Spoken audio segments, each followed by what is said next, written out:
Connect. Okay. Okay, you're on. Good afternoon, everybody. This is Jim Hodson. I'm here with Gary Goff. We're at the Fort Worth Aviation Museum, home to the most touchable warbirds in Texas. And today's episode, this is a return of the station. Now you're back on. An AH-1J Sea Cobra. Now we're going to get over here and take a look at this airplane, walk around for you. The significance of the AH-1J is that it was the Marine Corps upgrade version from the original Cobras that the Army and the Marine Corps had, which were single-engine airplanes.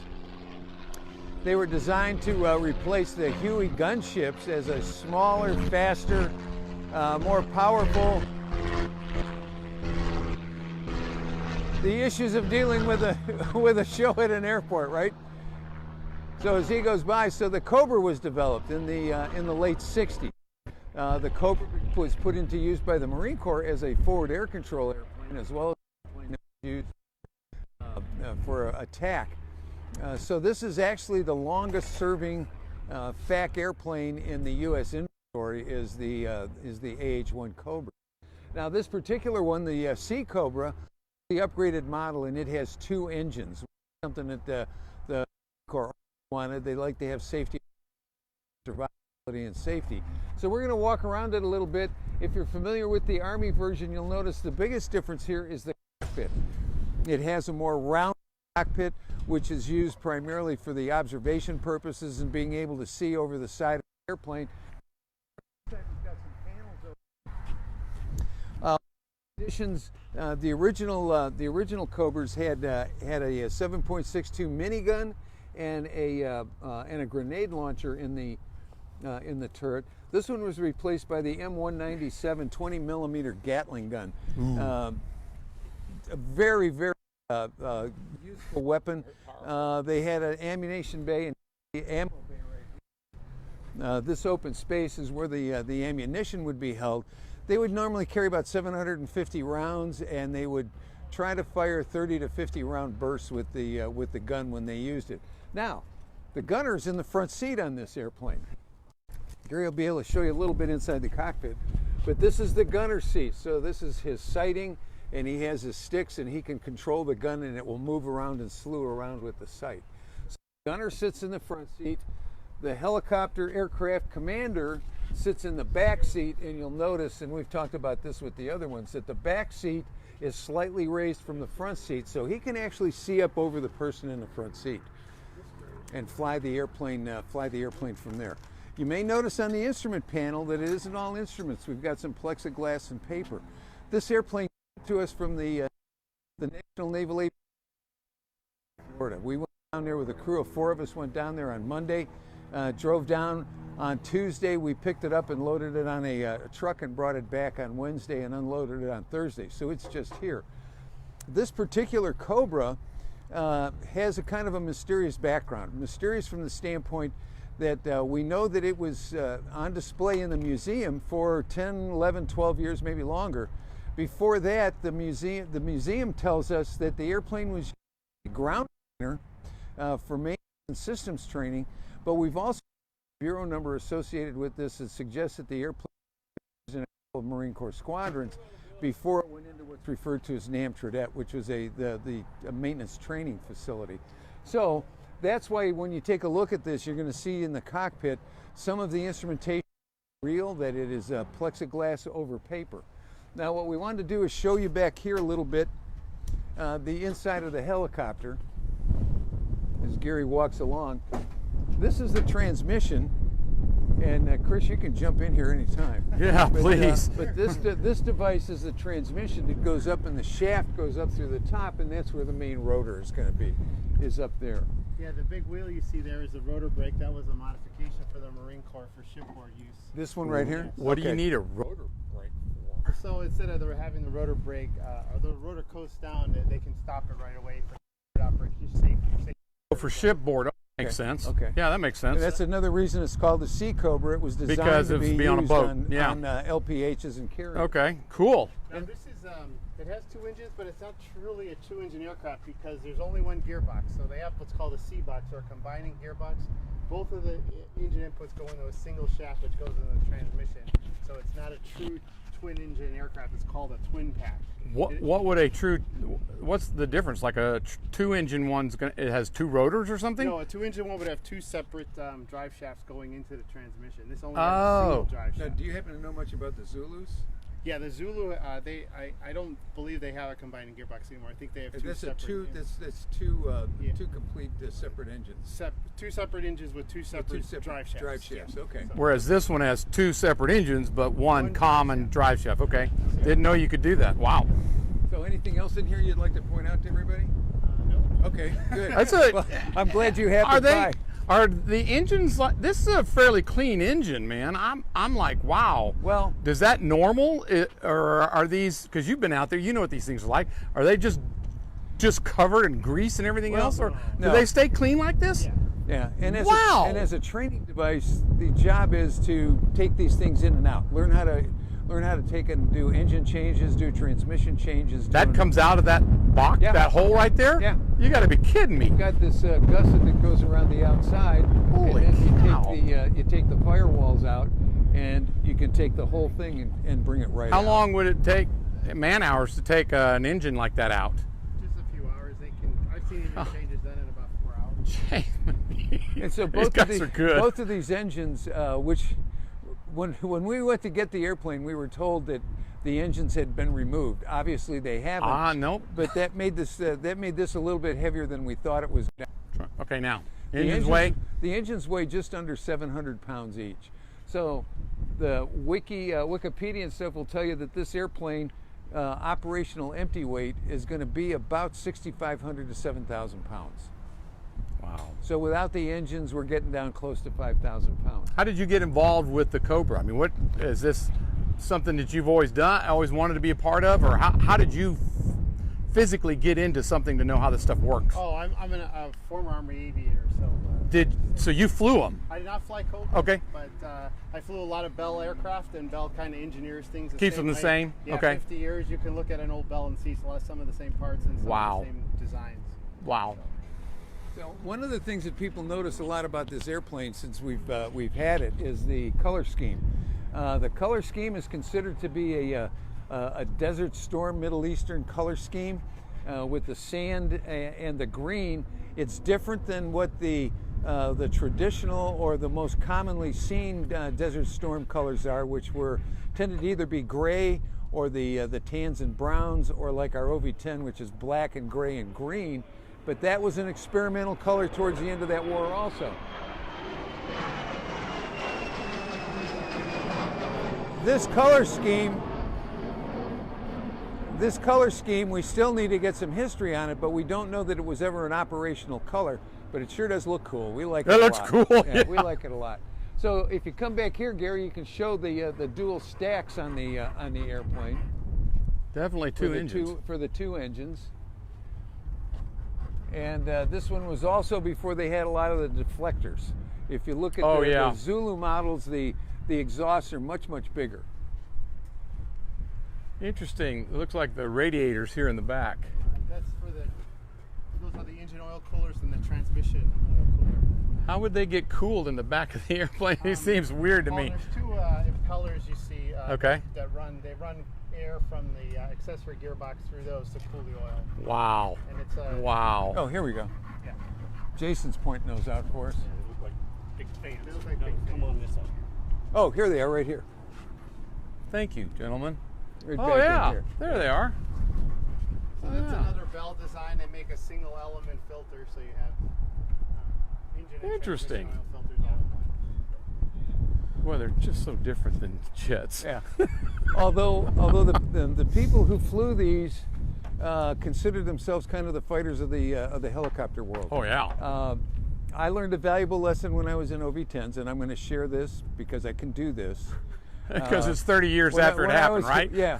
When I was a fresh young second lieutenant, fresh wings, got out in the squadron, had OV-10s, I thought, I'm going to take a little of the air combat maneuvering that I learned, and I'm going to run in and on a Cobra helicopter. was out in the area, and so yes. I dove on him, and I learned the first valuable lesson of fighting a helicopter. A helicopter can always have his nose on you regardless of what's going on. So that was the first lesson I learned with a Cobra, is you don't fight them. Because later on they did put sidewinders on here for self-defense. Now we do have a couple of 19-shot rocket pods that we're going to be putting on here. The stub wings, or what are referred to, the stub wings, are off. In fact, we can go over, let's see, where did we put them? They're over here. We'll take a look at these. Oh yeah, there they are. And there's the rocket pods. Yeah. Whoa, those are big rocket pods.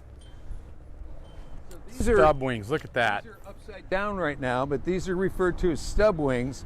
And you've got the racks, the ejector racks that you can go ahead and put devices.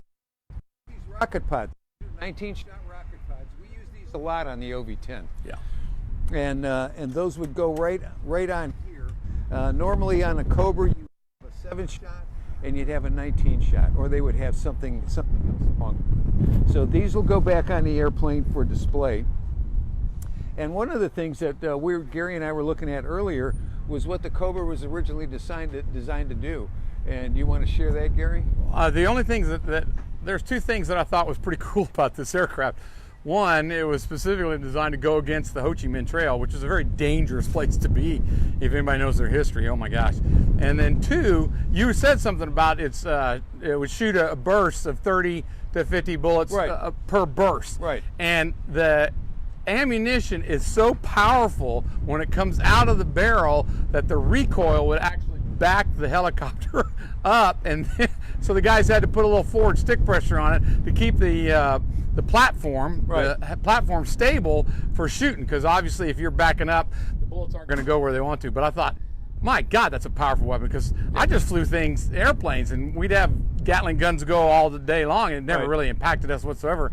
But to think that this thing, that's some serious weapon. That's some serious, I mean, God, I love that armament. That's pretty cool. Well, that's just cool. And this airplane with the 20 and the rockets in Vietnam, hold on. The engines are supposed to be in front. The Marine Corps used these airplanes along with a Huey as what was referred to as Marhucks, which were Marine hunter-killer units. Hunter-killer, gotta love it. Where the Cobra, or the Hueys would go out and look for the targets, and the Cobras would then attack them. We worked with Cobras a lot in the OV-10s when I was at Camp Pendleton, and it was always fun to go out with a pair of Cobras, because it was like going out with a couple of good hunting dogs. Yes. You know, you'd be up above with the OV, controlling where they go and what they look like, and they'd be down in the weeds, snooping around and finding things. And then when we worked with them at night, they would work opposite sides of a circle. Yep. And with the tracer rounds, what it looked like was just lead beams going down to the ground, and it was just an amazing sight to watch them work. And I got to work with the Army's version that was attached to a armor battalion, and we went out to Grafenwehr Range, which was a live fire range, and they had tanks, enemy tanks that would come across. It'd be Russians or East German tanks, and so you got to see. I controlled the A-10s coming in. I did not control the Cobras. The Hogs came in, they dropped their bomb, shut the gun, they'd pull off target, and then the Cobras, as the guys were pulling off target, it's really bizarre. The Cobras would come up out of the weeds, and they'd shoot the anti-tank missiles, TOWs. Right, the TOWs. And the Army just loaded those things up with TOWs, and then they would come back down, and then the tanks would fire. Right. I mean, it was a heck of a display of firepower, to say the least. No idea. The perspective that I was in, which was so weird, is I literally thought the Cobras were going to shoot the A-10s down, because it was just a perspective of being on the hill, but the A-10s were way clear of it. It just was, I thought, oh my God, I've just lost my job for sure. I'll be doing missiles in Minot, North Dakota for the rest of my life. But it was just a perspective issue. But it is impressive what these Cobras can do. Well, impressive. We want you to come out and take a look at the two airplanes, because the Marine Corps Cobra and the Army Cobra are vastly different in not only how they look, but somewhat in the way they were used. The Army Cobra has the TOW missile launchers on it. Didn't have the pave nail system, or the pave. And we hadn't done pave nail yet. That system on it, but it's got the TOW missile launchers on it. Where this one was strictly either using the targets or the rockets to mark targets or attack targets along with the gun. Let's take a look at the pilot's cockpit here. And so you guys use these things as a true fact aircraft then, Yes. a lot of times. Yes. That's just, wow, that's crazy, but actually it makes a lot of sense. Well, it really does. The Marine Corps used them, actually put them in operation as a fact platform before the OV-10s came into service. The OV-10s I didn't came know into, that. Yeah, the Oh, OV-10s okay. came into service in '68. The Cobras were a little bit before that.